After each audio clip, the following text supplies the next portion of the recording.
ইংরেজিতে হয়, তারপরে বাংলায় আছে, ঠিক আছে? তো যার যেটা কমফোর্টেবল মনে হবে সেরকম হবে। প্রথম বলা হয়, প্রথম ঈশ্বরের কাছে প্রার্থনা করা, ঈশ্বর আমাদের প্রার্থনা। তারপর বলা হয় যে একটা সুন্দর মুহূর্ত হয়, এবং সেটা কোথায় হবে বলা হয় যে সুন্দর মুহূর্তটা নিজের হৃদয়ের কাছে হবে।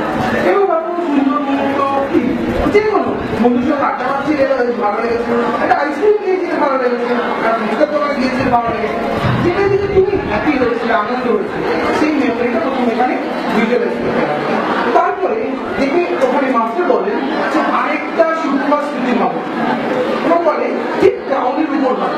তো কি করতে হয়, আরেকটা মেমোরি আনে, সেটা মনে হয় যে সেটা এখানে আমার হচ্ছে আরেকটা সুইট মেমোরি, লাইক বাবা মার সঙ্গে কোথাও ঘুরতে পেরেছি, বা কাউকে রেকর্ড করেছি, খুব মজা হচ্ছিল, এই যেমন ওরা ঘুরে যাচ্ছে, ওদের মজা আসছে, এটা সবার নিজের ব্যাপার, যার যেরকম ইচ্ছা হবে, এটাও তো এটাকে শুভ পাচ্ছি।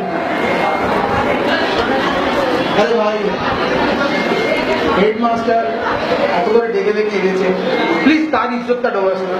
আমরা কি ভাবছি বল, আমরা একটা ইন্টারন্যাশনাল ফাউন্ডেশন, তুই বোঝ তোদের এই যা করছিস সেটা একটা ইন্টারন্যাশনাল ফাউন্ডেশনে দেখানো হবে।